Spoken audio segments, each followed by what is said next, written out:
안녕하십니까. 강원도지사 최문순입니다. 이 소통관에 처음 와봤는데요. 아주 깨끗하고 넓고 이렇게 잘 지어진 것 같습니다.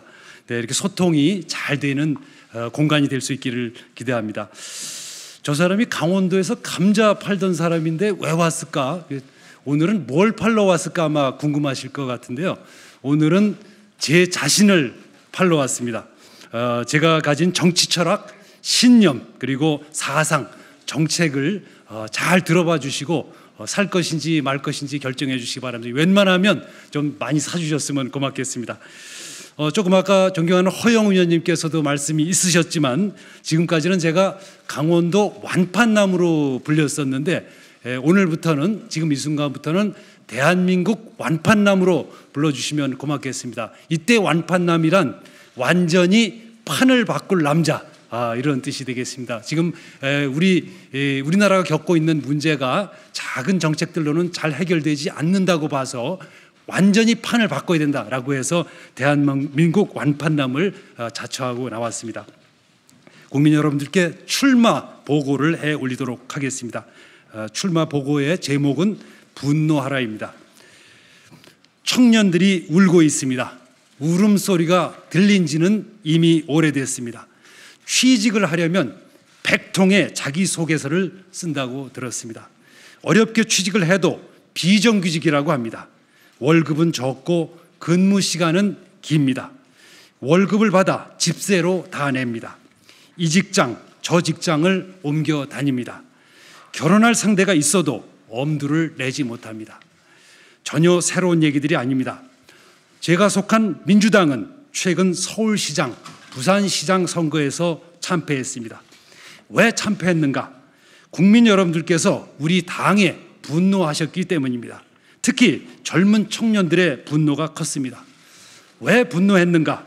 국민 여러분들께서 우리 당에 부여해 주신 임무를 완수하지 못했기 때문입니다. 무슨 임무를 부여하셨는가? 불공정, 불평등, 빈부격차를 없애라. 특히 청년들이 살아갈 수 있는 사회를 만들어라. 이런 임무를 주셨습니다.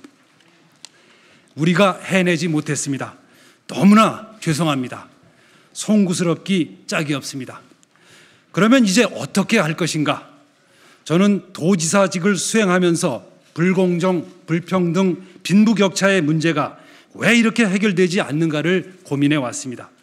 제가 내린 결론은 신자유주의였습니다. 나라의 전체 구조가 신자유주의적 구조로 돼 있었던 것입니다. 돈과 권력이 집중되는 구조로 돼 있는 것입니다. 신자유주의는 거대한 사기극이었습니다. 승자 독식, 이익 독점, 시장 만능, 복지 축소, 고용 축소, 비정규직의 확대, 외주화가 나라를 휩쓸었습니다. IMF 이후 20년이 넘는 시간 동안 이런 구조가 단단히 고착됐습니다. 피해자들이 생겼습니다. 세대별로는 청년들, 공간별로는 지방, 고용 형태별로는 실업자, 비정규직들입니다. 중소기업들, 소상공인들도 마찬가지로 어렵습니다. 간혹 을들끼리의 전쟁이 벌어지는 것을 볼 수 있습니다. 최근 예전에 보지 못했던 사회 현상들이 있습니다. 페미니즘 논쟁, 혐오 현상과 같은 것들입니다. 그 뿌리는 삶의 어려움입니다. 공동체가 흔들리고 있습니다. 큰 걱정이 아닐 수 없습니다. 빈부격차를 해결해야 합니다. 지금까지 누구도 해결하지 못하고 있습니다. 제가 해결하겠습니다. 제 해법은 고용국가입니다. 고용 문제를 해결하는 것이 빈부격차를 줄이는 가장 빠른 길입니다. 대한민국이 고용 중심 국가로 변모해야 합니다. 청년들 취직을 정부, 기업이 함께 책임져야 합니다. 저는 이 정책을 취직 사회 책임제라고 명명했습니다. 강원도에서 이미 시행해서 큰 성과를 거두고 있습니다. 고용이 빈부격차를 해결하는 유일한 길입니다. 복지나 수당, 지원금으로는 빈부격차를 해소할 수 없습니다. 두 번째 공약은 청년 국가입니다. 청년들이 돈 때문에 삶의 희망을 포기하게 해서는 안 됩니다. 예를 들어 대학 등록금을 내지 않도록 해야 합니다. 아기들은 나라가 키워야 합니다. 그래야 젊은 국가를 만들 수 있습니다. 세 번째는 분권 국가입니다. 지방은 불공정, 불평등, 빈부격차의 최대 피해자입니다. 소멸의 위기에까지 내몰리고 있습니다. 특단의 대책이 마련돼야 합니다. 예를 들어 기업 본사들 지역으로 이전하도록 해야 합니다. 지역에 본사를 둔 기업들 법인세를 깎아줘야 합니다.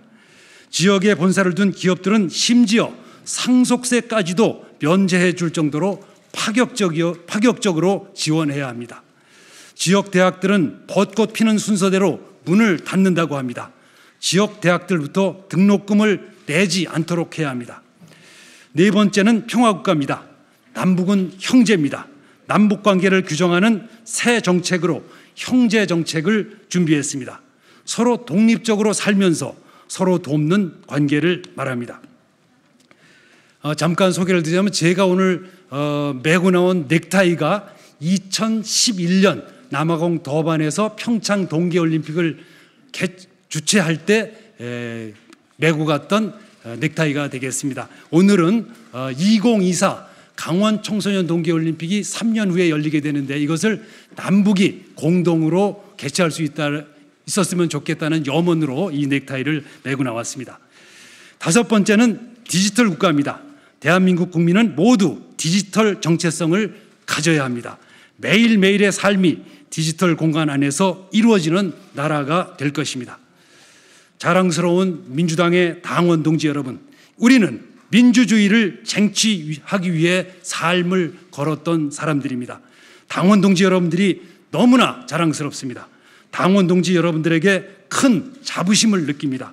이제 우리가 빈부격차를 물리치기 위해 다시 일어서야 합니다. 우리가 국민들과 함께 분노해야 합니다. 함께 울어야 합니다. 민주당의 국회의원, 도의원, 시의원, 군의원님들, 도지사, 시장 군수님들, 우리가 마음 먹고 결정하면 할 수 있습니다. 우리가 죽을 힘을 다해야 합니다.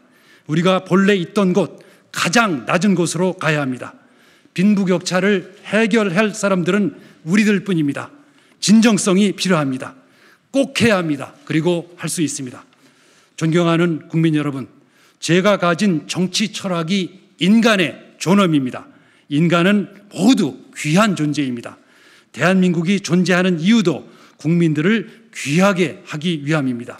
빈부격차 없이 국민 한 분 한 분이 모두 귀하게 여겨지는 국가를 만들겠습니다. 인간의 존엄, 인존 국가를 꼭 만들겠습니다. 고맙습니다.